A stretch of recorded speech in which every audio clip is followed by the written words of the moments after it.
le monde, j'espère que vous allez bien. Je suis absolument ravie de vous retrouver pour une nouvelle année de ce type de vidéo, à savoir la présentation des livres qui sont dans ma pile à lire de saison, dans ma pile à lire trimestrielle.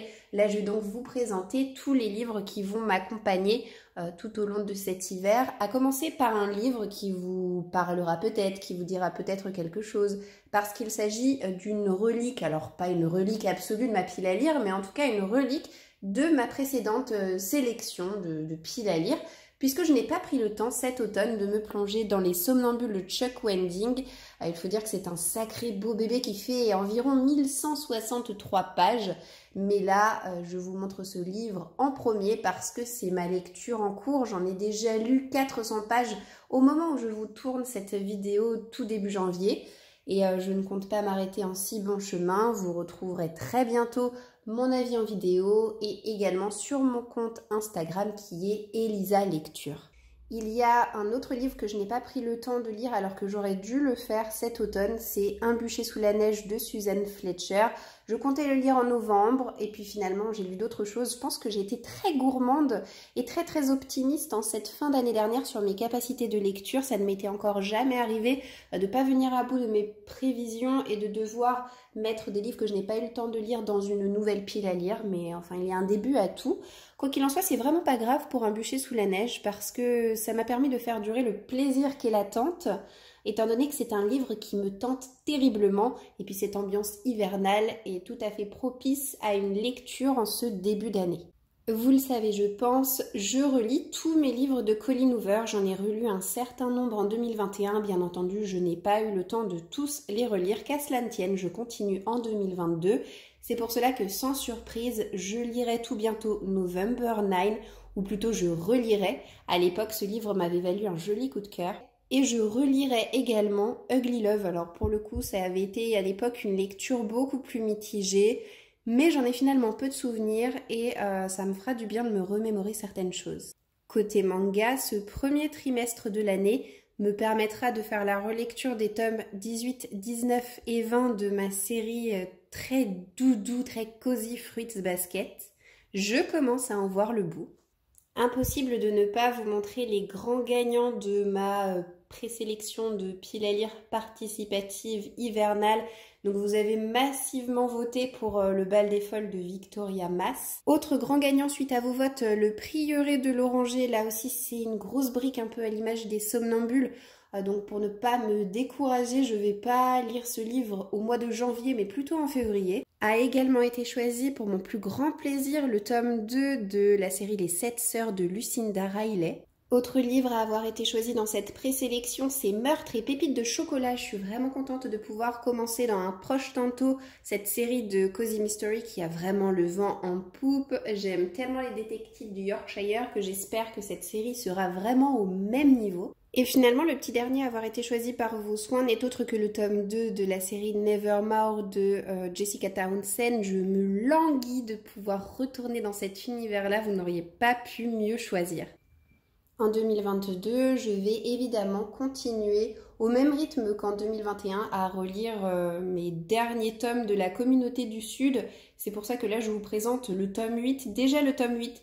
J'ai beau n'en lire que 4 tomes par an, je trouve que ça passe vraiment trop vite. Autre suite de série que j'aimerais lire très bientôt, c'est le tome 2, le dernier tome de la duologie Rosen de Laetitia Danaé, une auteure de fantasy que j'apprécie beaucoup. J'avais adoré sa trilogie Lune pourpre. Alors le premier tome de Rosen m'a peut-être fait un petit peu moins d'effet que sa précédente trilogie, mais ça reste très addictif, ça reste très bon, très dynamique, dans un univers qui change totalement avec un folklore, une mythologie maghrébine. Et j'ai vraiment envie de connaître le fin mot de cette histoire, donc c'est pour ça que je ne veux pas faire attendre plus longtemps la fin de cette histoire dans ma pile à lire. Je me prévois également la découverte du tome 2 de la trilogie Le Puits des Mémoires de Gabriel Katz. De mémoire, j'ai lu le premier tome en 2021, au début de l'année, et j'ai oublié beaucoup de choses. Je suis très frustrée à ce sujet parce que je garde un super souvenir du premier tome. Ça avait été une excellente lecture. Pas un coup de cœur comme avait pu l'être Aeternia, mais en tout cas une très bonne lecture.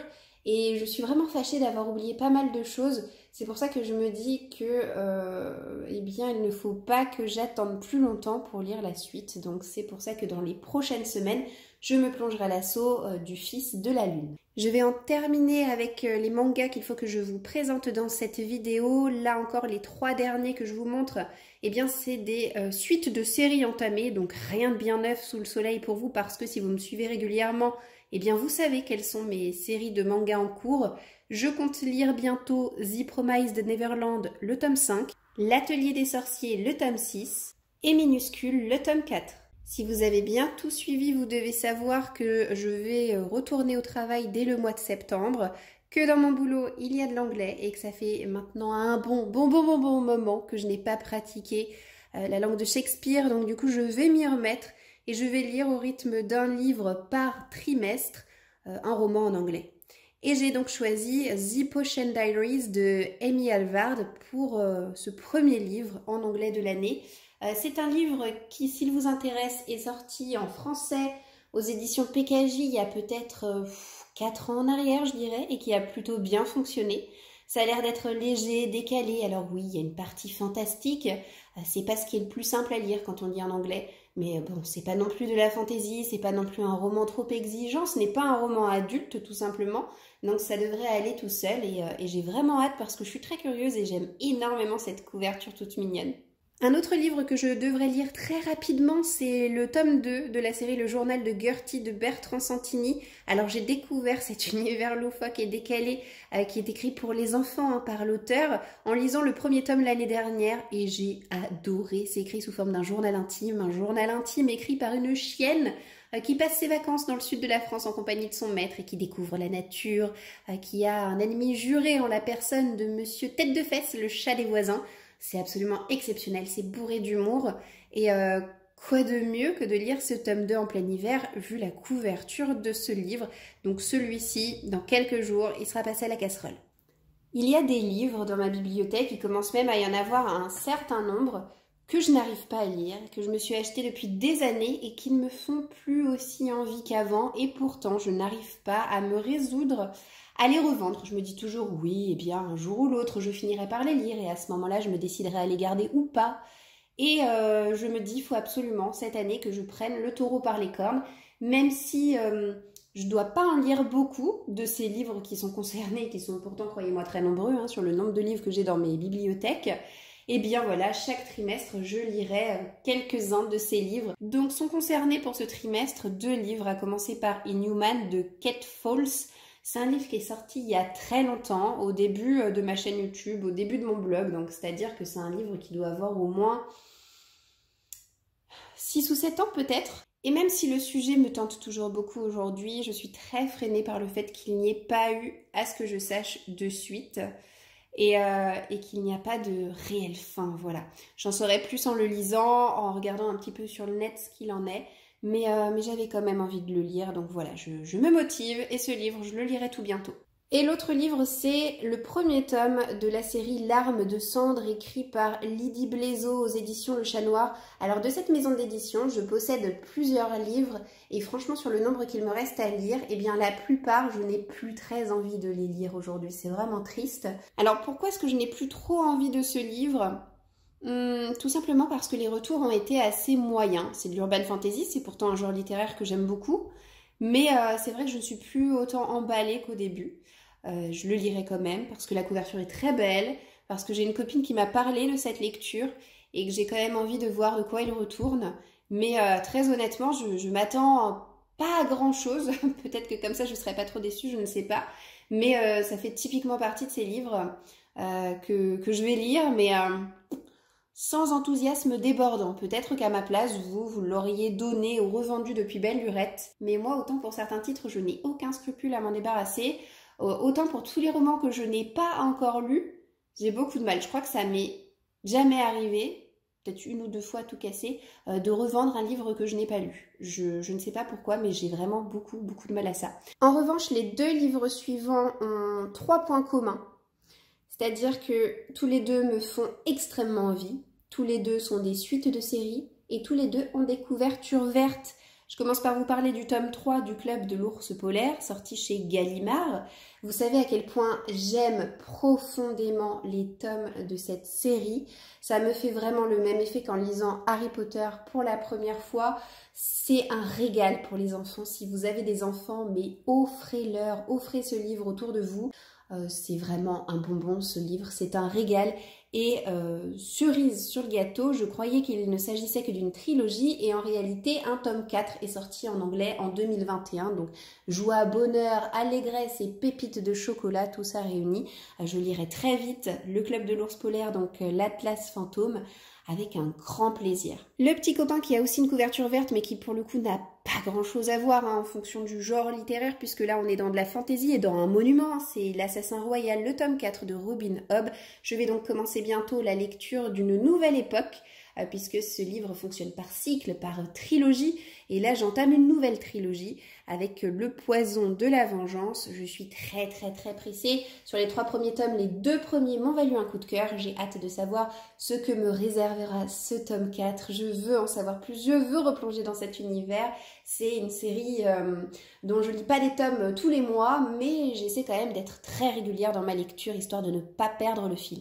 Cet hiver, je suis aussi bien décidée à poursuivre la lecture de la série Le Pensionnat de Mademoiselle Géraldine en lisant le tome 2. C'est aussi ce qu'on peut appeler une relique de ma pile à lire parce que ça fait un sacré paquet d'années que ce livre et même la série complète est présente dans ma bibliothèque. J'avais été assez déçue par le premier tome, mais j'aime tellement l'écriture de l'auteur que j'ai découvert avec Le Protectorat de l'Ombrelle, une série que je ne peux que vous recommander, que j'ai envie de laisser sa chance à cette série. D'autant qu'encore une fois, j'ai tous les tomes, donc c'est pour ça que je vais lire tout bientôt le tome 2. Un peu à l'image de Outlander dont je lisais une dizaine de pages chaque jour pendant une bonne partie de l'année dernière, eh bien j'ai décidé pour ce premier trimestre de ne pas lire un tome d'Outlander, mais de lire quelques pages par jour du tome 3 d'Harry Potter et Le Prisonnier d'Azkaban, donc de J.K. Rowling, et je vais le lire dans ce format-là, illustré par Jim Kay. Je fais ça chaque année, à chaque début d'année, je me relis un tome de Harry Potter et cette année c'était au tour du tome 3. Il me reste 2 livres à vous montrer avant de terminer cette vidéo. Je compte bien poursuivre la lecture de la série Sherlock Lupin et moi, une série jeunesse que j'aime énormément écrite par Irène Adler. Et là, voilà, donc j'en suis déjà au tome 3. Je n'en lis pas de manière très régulière, mais en tout cas, à chaque fois que je me plonge dans les livres de cette série, c'est un petit régal. Et finalement, le tout dernier livre que je peux vous montrer, c'est 1000 soleils splendides de Khaled Hosseini, sorti aux éditions 10-18. Donc en fait, j'ai hésité entre ce livre et Le Voile de Téhéran. Je l'ai soumis à un sondage ce matin sur mon compte Instagram, et c'est celui-ci qui est arrivé en tête à 63% des votes. Donc voilà, je m'exécute et je vais lire avec plaisir et beaucoup de curiosité ce récit cet hiver. Cette vidéo est désormais terminée, j'espère que comme d'habitude vous aurez passé un bon moment en ma compagnie, peut-être vous aurai-je donné quelques idées de lecture. N'hésitez pas également à me faire part de vos retours si vous avez lu certains des livres que je vous ai montrés aujourd'hui. J'espère ne pas avoir eu les yeux plus gros que le ventre comme ça avait pu l'être la saison dernière et le trimestre dernier. On verra bien fin mars ce qu'il me reste encore à lire. Mais bon, j'ai bon espoir, écoutez, donc c'est déjà pas mal. Je vous souhaite de passer une très belle journée et je vous dis d'ores et déjà à bientôt dans une prochaine vidéo. Ciao, ciao!